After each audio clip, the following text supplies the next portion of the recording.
Hello friends, railway के NTPC के CBT 2 के लिए महत्वपूर्ण प्रश्नों की श्रृंखला के साथ एक बार फिर हाजिर हो चुके। सभी प्रश्न स्टैटिक्स जीके यानी कि जीके से होंगे, सामान्य ज्ञान से होंगे। इस तरह से हमारा आज का प्रथम प्रश्न हो जाएगा, भारत में प्रथम नगर समाज किस अवधि में विकसित हुई थी। भारत में जो प्रथम नगर समाज किस अवधि में विकसित हुई, इसका सही आंसर हो जाएगा ए 3000 ईस्वी में। स्पष्ट करें, सिंधु सभ्यता, हड़प्पा, मोहनजोदड़ो आदि लगभग 3000 ईसा पूर्व में विकसित हुए थे। यह भारत का प्राचीनतम नगर संस्कृति का उदाहरण है। इस तरह से हमारा आज का पूरा प्रश्न हो जाएगा। निम्नलिखित में से कौन सा मूल भारत में उत्पन्न नहीं है। कौन सा धर्म जो है वो भारत में उत्पन्न नहीं हुई, इसका सही आंसर हो जाएगा सी नदी संस्कृति। सिंधु नदी संस्कृति कोई धर्म नहीं। सिंधु नदी जो है संस्कृति कोई धर्म नहीं, बल्कि प्राचीन सभ्यता जो कि बौद्ध, जैन और सिख सभी सभ्यताओं से उत्पन्न हुई है। इस तरह से हमारा आज का अगला प्रश्न हो जाएगा, नगर पालिका की स्वतंत्रता को सुनिश्चित करने वाला कौन सा प्रावधान है। जो कि नगर पालिका को सुनिश्चित करता है, इसका कौन सा प्रावधान है। इसका सही आंसर देने को सही आंसर होगा डी, न्यायाधीशों का वेतन बाज में नहीं किया जाएगा। न्यायाधीशों का वेतन बाज में नहीं किया जाएगा। स्पष्ट करें, भारत की संविधान व्यवस्था में पार्ट यानी कि भाग 5 और 6 आदि में न्यायाधीशों का वेतन राज्यसभा कर सकती है, लेकिन उसे राज्यसभा बढ़ा सकती है, लेकिन उसे घटा नहीं जा सकता। यह न्यायाधीकरण की आज़ादी बनाए रखने हेतु महत्वपूर्ण है। आज का हमारा अगला प्रश्न हो जाएगा, भारत के संविधान में मौलिक कर्तव्य की अवधारणा को किस संशोधन द्वारा जोड़ा गया था। इसका सही आंसर देने की कोशिश कीजिएगा। इसका सही आंसर हो जाएगा आंसर नंबर सी 42वां संविधान। 42वां संविधान संशोधन 1976 के द्वारा मूल कर्तव्य को भाग में जोड़ा गया था। मूल कर्तव्य संविधान के भाग 4 के 1 में जोड़ा गया था। ये जो मूल संविधान जो ये लिया गया था रूस के संविधान से मूल कर्तव्य को लिया गया है। इस तरह से हमारा आज का अगला प्रश्न हो जाएगा,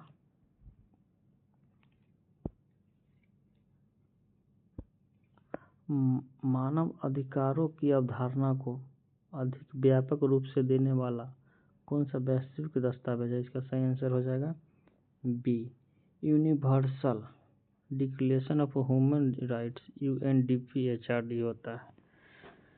1948 में संयुक्त राष्ट्र ने UDHRD अनुयायी जिसने अपने सभी मनुष्य को मूल अधिकारों को दायित्व करने के लिए किया गया था।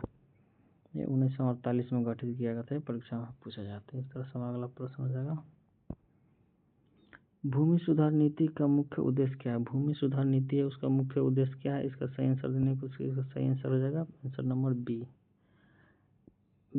इसका आंसर नंबर बी हो जाएगा, भूमि किसानों को जमीन देता है। भूमि जो है किसानों को जमीन देता है। भूमि सुधार लक्ष्य का जमींदारों को शक्ति प्रदान करता है। भूमि अधिनियम किसानों से संबंधित है।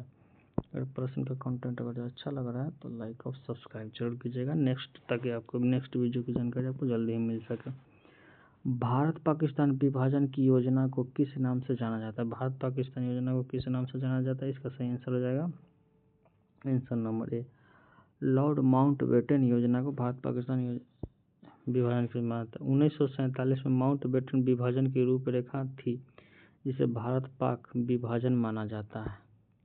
इस तरह से हमारा आज का अगला प्रश्न हो जाएगा, निम्नलिखित में से वह कौन सी विकृति डिस्टॉर्शन है जो मैप निर्माण के लिए आवश्यक होती है। क्षेत्र, युद्ध इसमें कौन सा होगा। इसका सही आंसर हो जाएगा यूपी सभी, जो कि मैप में ये सभी चीज़ें होती है। क्षेत्र, डिस्टेंस, दिशा सभी चीज़ों का ज्ञान। स्पष्टीकरण, मैप में क्षेत्र, दूरी, दिशा आदि कुछ न कुछ विकृति आवश्यक होती है। इस तरह से हमारा आज का अगला प्रश्न हो जाएगा, मानचित्र प्रणाली में UTM का पूरा नाम क्या है। UTM का पूरा नाम क्या है। इसका सही आंसर हो जाएगा answer number B, universal transverse मैक्रोटा। UNDP मानचित्र में मैप का यूनिवर्सल ट्रांसवर्सन मैट्रोसन होता है। इसका अगला प्रश्न हो जाएगा, प्रश्न अच्छा लग रहा है तो सब्सक्राइब जरूर कीजिएगा। मानसून विखंडन अवधि होती है जब, कब होती है मानसून का विखंडन की अवधि कब होती है, इसका सही आंसर हो जाएगा बी। वर्षा में पूर्ण विराम हो जाता है। देखिए मानसून के बीच में कई दिनों, आमतौर पर 2 से 7 दिनों के लिए पूर्ण विराम हो जाता है, जिसे ही मानसून ब्रेक कहा जाता है। मानसून ब्रेक कहा जाता है। यह लगभग 2 से 7 दिनों का तक का विराम होता है, यानी कि बारिश नहीं होती है। अगला प्रश्न, देश में जिला मामलों को निपटाने के लिए सबसे निचली न्यायिक इकाई कौन सी है, इसका सही आंसर सबसे निचली न्यायिक इकाई कौन सी, आंसर नंबर सी, एसडीएम न्यायालय, सब डिविजनल मजिस्ट्रेट। ग्राम स्तर पर पंचायत जैसे पंचायत मामलों को निपटारा करते वैसे ही औपचारिक न्यायालय के उसमें सबसे निचलतम इकाई होती है मजिस्ट्रेट, जो कि एसडीएम कोटा का होता है। एक तरह हमारा अगला प्रश्न हो जाएगा, भारत में लोक सेवा आयोग पीएससी की प्राथमिक भूमिका क्या है, इसका सही आंसर देने की कोशिश, सही आंसर हो जाएगा इसका सी, सरकारी परीक्षा संचालन करना और सेवा में भर्ती करना। देखिएगा उदाहरण, राज्य सेवा आयोग स्टेट पीसीएस, संघ लोक सेवा आयोग यूपीएससी सेवा भर्ती आदि परीक्षाओं का संचालन करती है। इस तरह से हमारा अगला प्रश्न है। प्रश्न अच्छा लग रहा है तो लाइक और सब्सक्राइब जरूर कीजिए।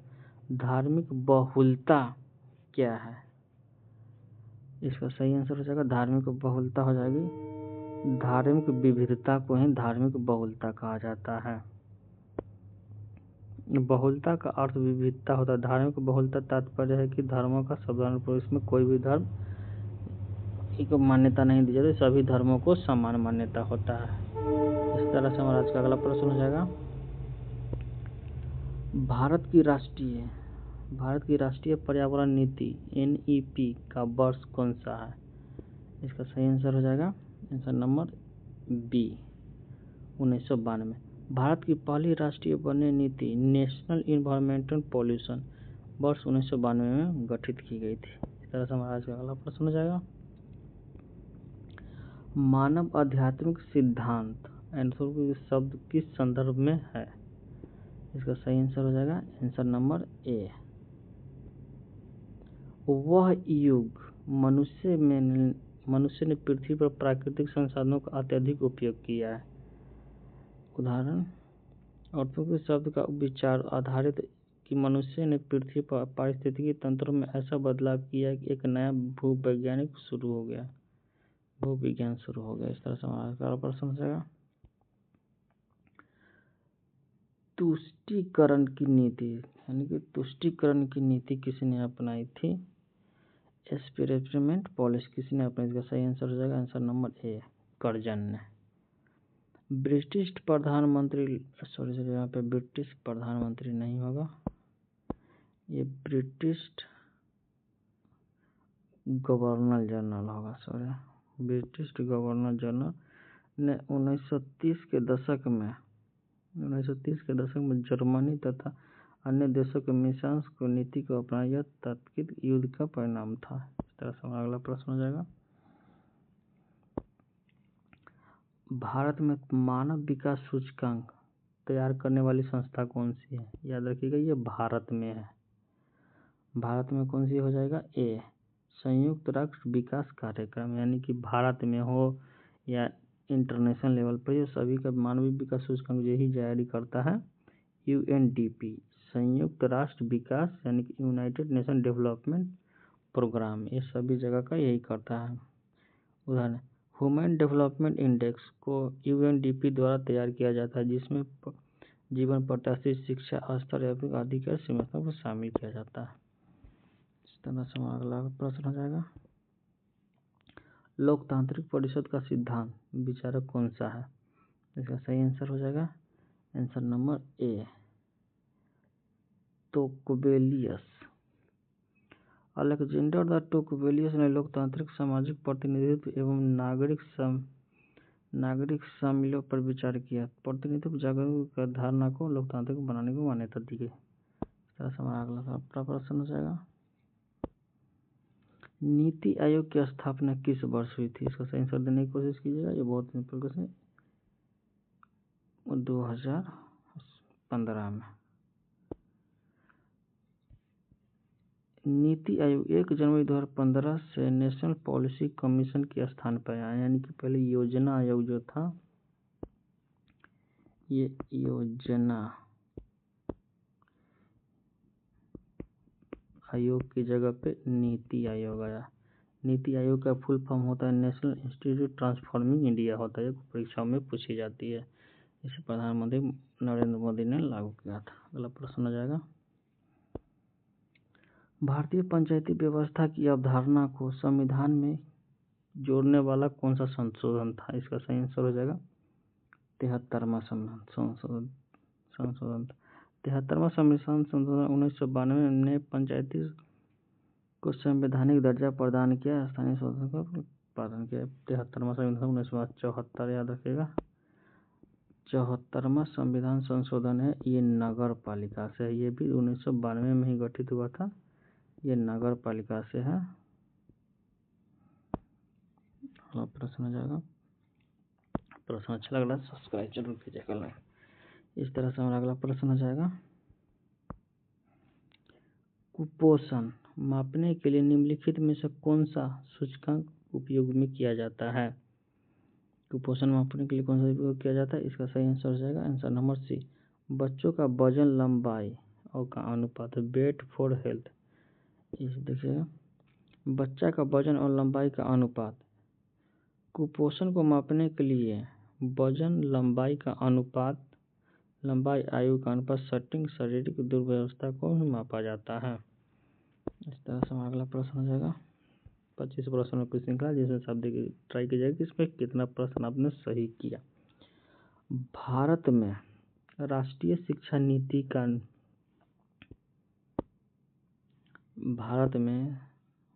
राष्ट्रीय शिक्षा नीति का नवीनीकरण संस्करण किन वर्षों से लागू हुआ है?